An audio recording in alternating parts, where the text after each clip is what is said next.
Thank you, guys. I've just got a few questions for all of you. First one, can you guys at the back see me? Do you want me to stand up? Guys, that was a trick question. You guys all failed, whoever laughed. All right, who here wants to crack the largest global customers in your patch? Put up. Who here wants a gift card? Put up your hand. I don't have that. I don't have that. So let me walk you through what we're going to do today, and it's just a few disclaimers here. The first is that the approaches, methodologies, the processes, the framework that I'm going to walk you through today is really good, applicable to any industry, any customer that you want. But I will tell you, if you have one or two customers that you can really deep dive into this, it's awesome.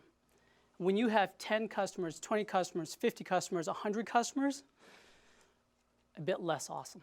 So just as a preface for that, just because you're not, practically speaking, going to have enough time to dive into the depth that you need to make this really successful. The next thing I would say is that we're going to make this assumption that you, in this context, work for a very large global customer as well.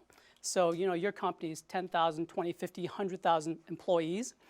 And I'm going to walk you through how to actually pull the rest of your teams together. Because if you're working in that type of big corporate environment, there's sales, there's marketing, there's operations, there's extended sales teams that unless you pull them along on this journey with you, you're just not going to be that successful, in my opinion. I'm going to teach you how I've built successful customer relationships up and down the chain of command, from the top level executives, senior CXOs, to middle management, to lower level folks. And then we're going to walk you through how to make a lot of money. Yeah. There we go. So I'm going to start with a story. So once upon a time, the one that was for you. No, so here's the context. I had just closed the biggest healthcare company in the US. I've fundamentally transformed and changed Microsoft's healthcare industry. That's how landmark the deal was. And then Microsoft in Canada was going through a lot of turmoil and change. A lot of management changes, a lot of middle management changes. And so they wanted to actually bring up some new leaders from the US into Canada to actually help kind of turn the ship around a bit. So they'd asked me to come up. So that was the first piece of it. I'm going to ask, who here has done business in Canada? Show of hands. A lot of people, a lot of people. So I'm going to make this gross generalization that will maybe offend some of you. But here's the context, right? Canadians are the nicest people in the world. Canadians, for the most part, love everybody. What Canadians don't really like is US business leaders coming up and telling them how to run their business, doing it for 1 to 2 to 3 years, and then leaving. They hate parachuting executives, right?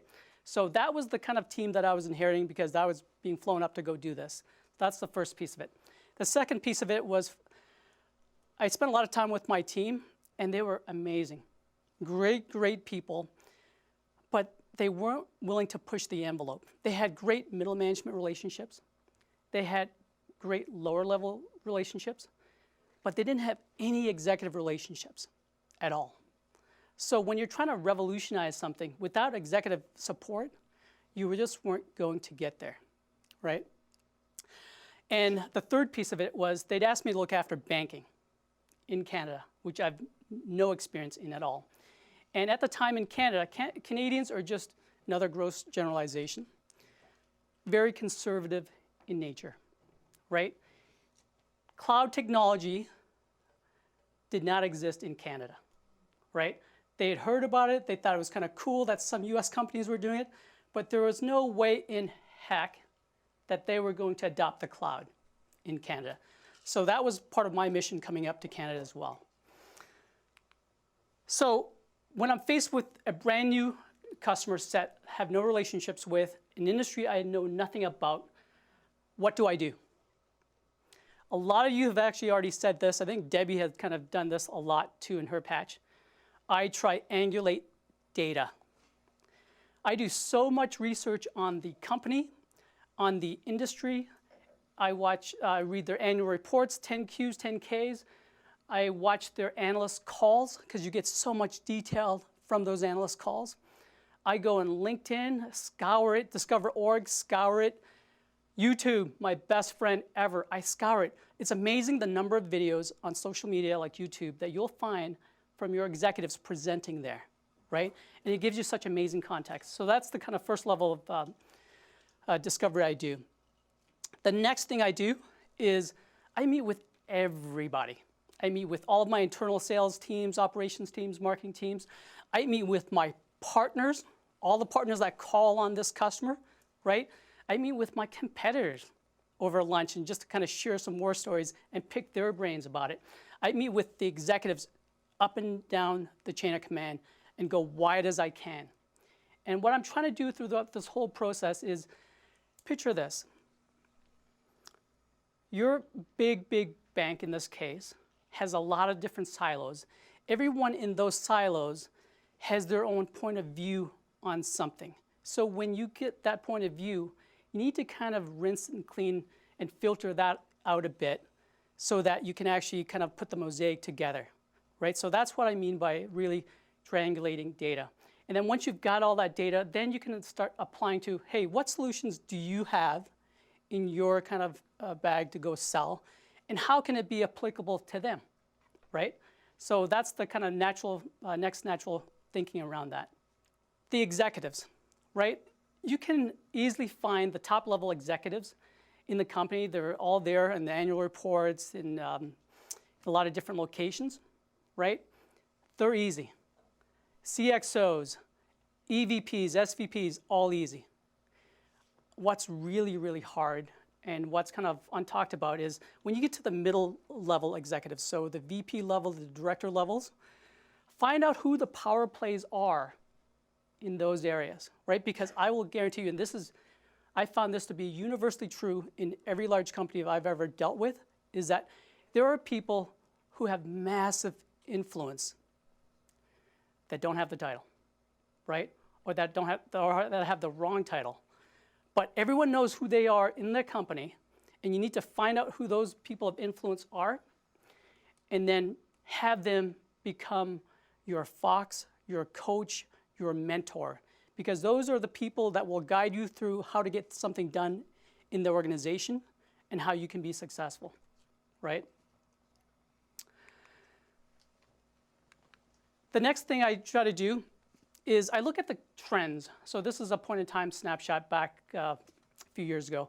Think about it this way, right? They're a major global bank. What are the fundamental industry trends that are affecting them that we could potentially help with, right? So just really zoom out and take a very industry view of this. You know, I came up with 4, right? Mobility was one of them. At the time, mobile was going rampant in the industry. Everything was going mobile. And for full disclosure, I am like the biggest Windows Phone fan, right? But I found out there's only 100 of us around the world, right? 100 of us. Because everyone was going to iPhone, then if not, then Android. And so I realized I'm not going to be really able to help them on the mobility side. Social, right?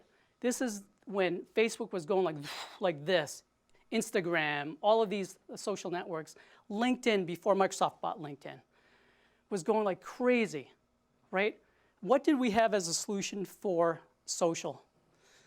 Well, a small one, not a big one. So I really couldn't impact them all that much there. Big data, they're a bank. Like they live for data. Everything they do is data and analytics, right? And so then you kind of come to some of the major players in the data space, right? Oracle, Teradata, all of these other different players, right? IBM, right? And I thought, you know, we could play a small little space here. We could help that, right? So we can do some messaging around that. The last one I thought was hugely impactful, cloud technology. So think about the reference point of this. In 2008, the Canadian banks came out completely unscathed. Why? Because the regulations in Canada prevented them from doing anything as risky as the banks in the US did. And they came out of that so strong. Their P&L was amazing, and they looked like complete geniuses. After 2008, all the banks, once they kind of started kind of cleaning house and of all of their kind of old stuff, started to rebuild, and they actually got stronger and stronger and stronger. And so if the Canadian banks then didn't kind of get off their laurels and then start looking at how they were going to grow exponentially and how they were going to reduce operational costs, right, then they were going to hurt in the long run. So that's where cloud technology would really, really help them. It'll help them lower operational costs. It'll help them to be a lot more agile as they kind of go into M&A and expand and buy other banks, right? So I thought, this is where I'm going to double down on, is cloud. From there, I start with the end in mind, right? Because you have to paint the vision for your teams, what the next 3 to 5 years look like. And being at Microsoft, it's such a big global powerhouse brand name. There is no reason why we cannot be a strategic partner to this bank, a total strategic partner. I want to be able to do what the boys at McKinsey, Accenture, and all these top consulting company partners do.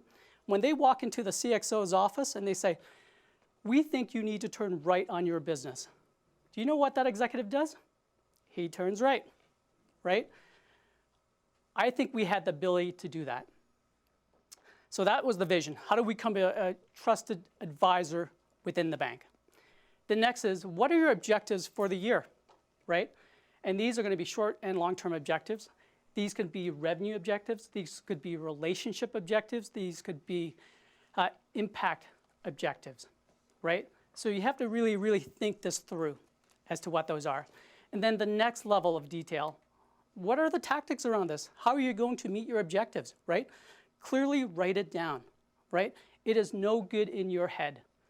So what I want to do is be able to kind of really articulate this to the team and make sure that everyone's on board so that when we're talking and I tell them, hey, this is my vision, here are the objectives for the year, and here's how we're going to go do it, are we aligned, right?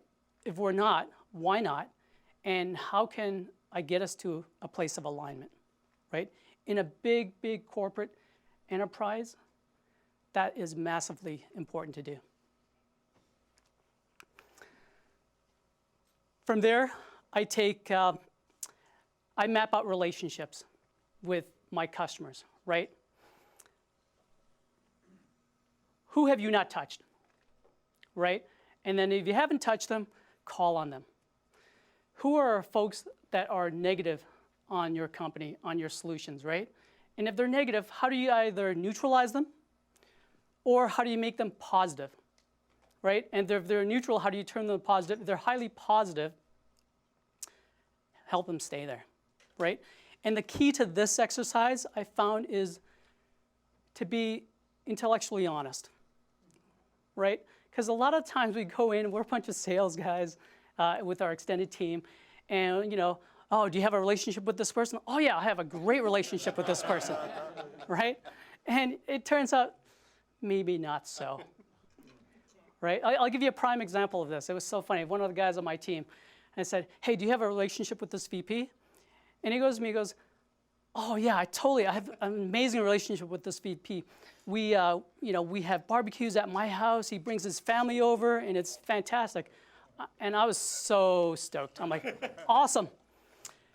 Can you get that VP to arrange a meeting with the CIO for us?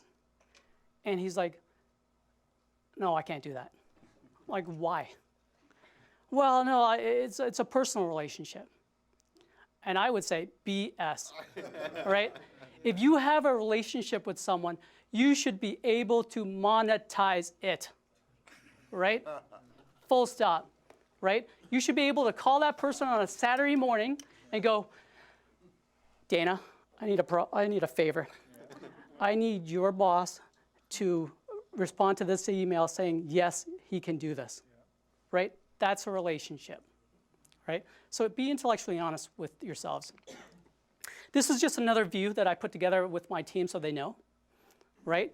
A complete kind of traditional org structure standpoint, who's red, yellow, green, And then you can kind of update this accordingly so that executives on the fly can look at this and go, oh, we haven't touched these people, let's go touch them. Or this person's yellow, how do we turn them into green? So it's just another traditional point of view on it.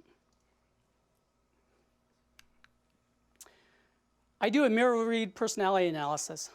I don't know if you guys have done this before, but I have found it to be hugely impactful on a couple of dimensions.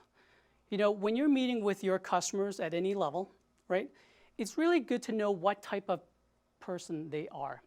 Are they analytical? Are they amiable? Are they driving? Are they expressive? And mainly for two reasons. One is how you interact with them, right, will be hugely influenced by how they are. Your extended teams, your executives that you would bring in to match with these people, right, are hugely affected by how they are. And the other thing that I would tell you about this is, in a big, big global enterprise, you can't always take the direct approach. Let me give you an example. So you say you want to sell something to the CIO. A lot of times, you just can't go to the CIO and say, hey, I want to go sell this to you. Like in a small company, maybe that works, but in a large global enterprise, it never works that way. It's a selection by a committee of 40 different people, and then you have to think about who influences the CIO. That's the first point. And then who influences those people. And then you work your way backwards, and then you start influencing those people to get down to the right path, and then those people will influence the folks that you want to influence the CIO. So that's how I would look at this. And communications is such a key thing in here. I would say, like for example, like if your CIO is very, very analytical, right? And the CIO asks you a point blank question like, hey, Trong, how much business did we do last year? And if the answer back is, well, we did a lot, right? That's not a good answer, right? The answer should be, well, Paul, we did $48 million last year, and I think the variance is going to be 5 or 10% this year. Is there any more level of detail you need? Do you need another breakdown, right? That resonates with the executive. So that's why I kind of bring this up. It's really, really important to kind of do that deep level of analysis with your customers. I also do a SWOT analysis there, so strengths, weaknesses, opportunities, and threats. I do this for the company as a whole. And then for each key opportunity that I drive into, and I only do maybe 2 or 3 a year, I'll deep dive and do the SWOT analysis on that opportunity as well. Because you really have to kind of think this through in terms of how you navigate and execute on the sales process. I think someone brought this up earlier as well. We all have a number to hit, right? And you have to balance the short term with the long term. So I always go into this going, okay, what's my number for the year? How am I going to hit those numbers with the different opportunities I've got for the year, just so that I can make my numbers? And then which are the key strategic projects that we're going to execute on? And these ones, like the cloud, are going to take anywhere from 18 months to 24 months, right? But if you're not doing the work now, you will never land those deals. So you have to kind of lay out the short-term and long-term approach for your deals and make sure you get it. Because there's no point in planning and executing on the long-term whale strategy if you're going to get fired in the first year because you didn't hit your numbers, right? The next one is kind of tech-specific services. So we sell software, I sell software, and I think a lot of software reps kind of, I would say, are very myopic in terms of how they view things. Because they don't get paid on services, they actually don't care about services, and they leave a lot of their customers to hang. So they'll sell the software and then they just walk away, and expecting that 3 years later they come back and then they can kind of renew or resell them or something. And what I found is that's just not a recipe for long-term growth, right? What I like to do is actually pull in all of our service partners to make sure we sell a complete solution to the customer, that they've actually budgeted for it, right? Because there's no point in buying the software if you actually have no money to actually implement it. Because a year from now or 2 months after you've sold the sale, the customer will come to you and go, why didn't you tell me? Why didn't you tell me I needed this amount of money to go implement it, right? And it just leads down to a bad conversation. Then I walk through the priorities. These are really, really important. This is going to be case specific for everybody. You know, we didn't have a lot of senior executives at relationships at the bank. So I wanted to make sure that one of the key things is we actually had a lot of executive alignment. So I made sure to bring in a lot of executives into the bank and built the right relationships at the highest levels. We didn't have a lot of rigor on the team, right? And I'm a firm believer that you inspect what you expect. I expected my team to be high performers, consistent performers. So to that end, I had weekly calls set up, quarterly business reviews set up, half-year meetings set up, monthly reviews with executives and my team, right? And they were always standing meetings in the calendar, so no one would ever forget them at all. And then short-term and long-term focus, key deals that we need to go do. So, and I lay all this out. This is a lot of work, guys. I would tell you it was so worth it because you needed everyone in the same boat with you. And if they couldn't visually see it and understand what you were trying to do, like they just couldn't follow you at all. Call plan. I'm a firm believer in this. So you have your kind of key projects laid out, key initiatives laid out. Who are you going to call on every month for the next year, right? On a monthly basis so you know which are the highlights, right? So that way everyone's on board with you and knows that, hey, we need to touch this executive, this other executive, right? And it's all laid out there. Marketing plan. I view this as a hugely, hugely important. I know a lot of sales folks view that, you know, hey, we're sales, we're the alpha. Marketing is just overhead, does nothing. And I don't know, I think that's a bit myopic, right? I've always believed that marketing is actually a huge, huge benefit to sales if you use it the right way. And so my thought process going through all of this was, I know the key initiatives I want to drive for the year, right? What are the key marketing events around the world, around the country, in the city that I can get my customers to get them excited about this solution so that I can go sell it, right? And so I invite all of my customers to as many of these events as I can. And the other thing I want you to think through is, if the event doesn't exist, go create it, right? Go do it. Like security and getting through security was a major, major issue and concern in Canada in banking. There was no CISO, Chief Information Security Officer type of event in Toronto. So I just went to my marketing team and said, I want to create this. Help me do this. And you know what was so surprising? They totally helped. They've totally pitched in. They gave me the money, they gave me the resources, as long as I clearly articulated to them why I wanted to do it and the impact it would have on the business, right? And they were totally there to help you. Marketing budget, right? So we're all in sales, we work for companies. We have our own T&E kind of budget for the year, whatever that number is, doesn't matter, 10, 15, 20K, whatever. What I found to be tremendously helpful is I want more money, right? I'm going to market and do so many different things. I want more money, and I want to put a business case to as why I need the money and how I'm going to go spend it, right? And so I clearly put it down in a spreadsheet and PowerPoint like this, and I bring it up to my executive leadership team, and I tell them, hey, I need this. And you know what's so surprising? I always get it. Do you know why? Because no one else has done it, right? The money's there, but no one's ever asked for it. So I'm the first one to ask for it, and I get it. One of the key things, and I'm a big fan of this, is in marketing, is your brand and what it means, right? I love reading books. I read a lot of books. And so once a quarter, what I do is I go through the best book I thought I've read for that period of time. And then I buy like 50 copies of it from Amazon, have it shipped to me, and I lock myself in a conference room for half a day.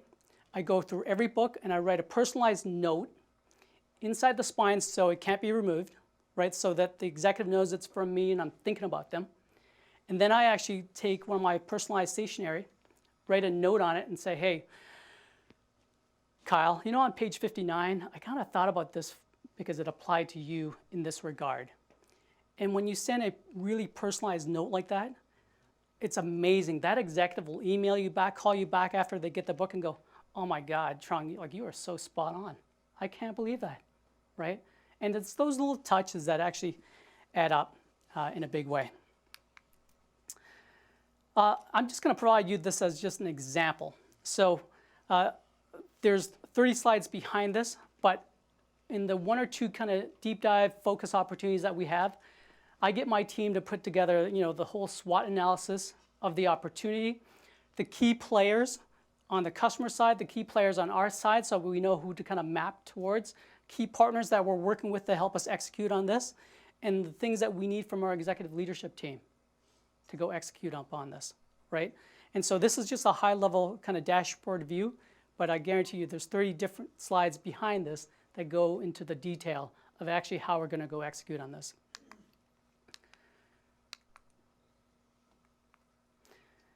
I break it down to the opportunity timeline as well. So, you know, every time we're chasing a key opportunity, how long is this going to take, right?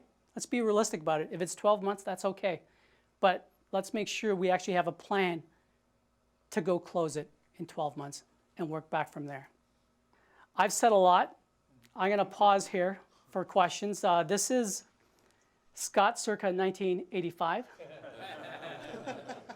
I've been told he was a big fan of Boy George and Duran Duran at the time, but we're not going to judge. We're here to help you sell.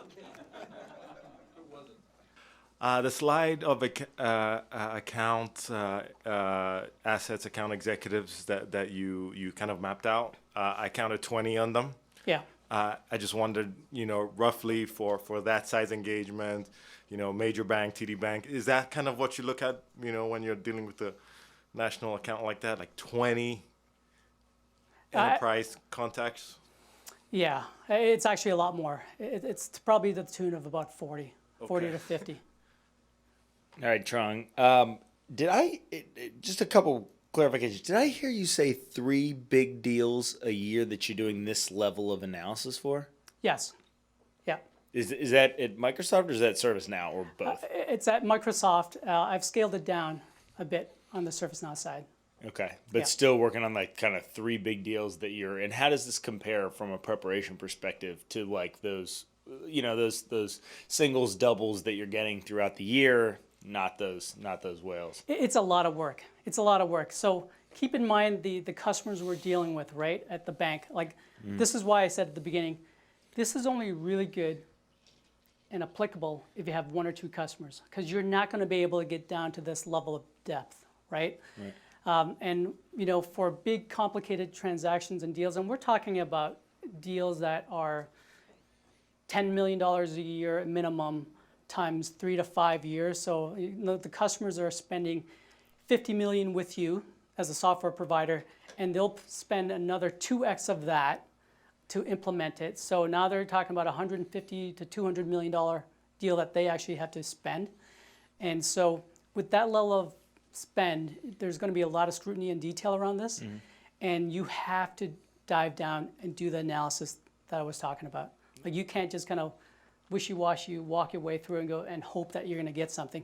I mean, every question has to be answered to the nth degree, right? With the customer. So totally. And sorry, so one more big one. You talked early on in terms of finding those people without the titles that have the influence, that kind of influence the influence of the influencer, right? That kind of third, tertiary level. How do you? What's the best way you found to find those behind the scenes folks or those really strong influencers? Yeah, you know, there's 2 things that I do. The first one is if anyone comes to me and says, "Hey, Trong, I'm the guy. Like, I make all the decisions. I do this to do this." I never listen to that person. Like, I rule that person out so fast and I'm funny. Because the real power players, they don't have any ego, right? They already know they're self-secure, self-assured enough in themselves. They don't need to tell you that they're the guy. The other thing that I do is I actually ask a lot of people, and it's simple questions like, hey, like, who in your organization, like, does this really well, or who actually makes things happen in your company, right? It's just simple questions. Who makes things happen? and invariably you'll get a consistent answer back, right? He'll one name here, Paul, John, whatever, but after a while of asking that same question, everyone will say, no, it's Tracy. Tracy does it all. And then you spend some time with Tracy, and then you figure out, oh my God, she is the real deal. Like, she actually makes it happen. Because when you meet with those people, in my experience, they're humble. They're very direct with you. When you ask them questions and you're genuinely hoping to get help to do something that is good for the company, they will help you. Mm-hmm. Right? So it's like the EA behind the CXO. Yeah. Right? Who's like really totally awesome. Thank you so much, man. Questions? Yeah.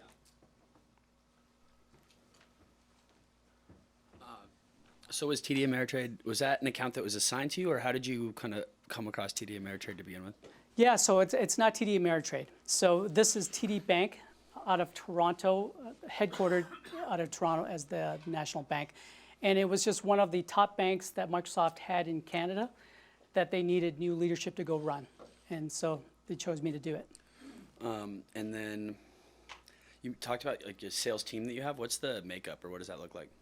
So the sales team is it's a combination of things. So we've got a bunch of what I call systems engineers on the account that are deep technical, and then we have a bunch of sales specialists on the team. So these are product specialists that will do database, that will do productivity software and all those areas, and then we have services folks on the team. So these are the people that actually do a lot of the break fix within the customer, and then people who sell services, and then people who actually implement services. So when you put them all together, it's pretty big. And you're kind of orchestrating all of that in your role? Yes. Yeah. Cool. And then that framework that you just laid out there, are you ever showing that to like your Fox or anyone within the prospect list?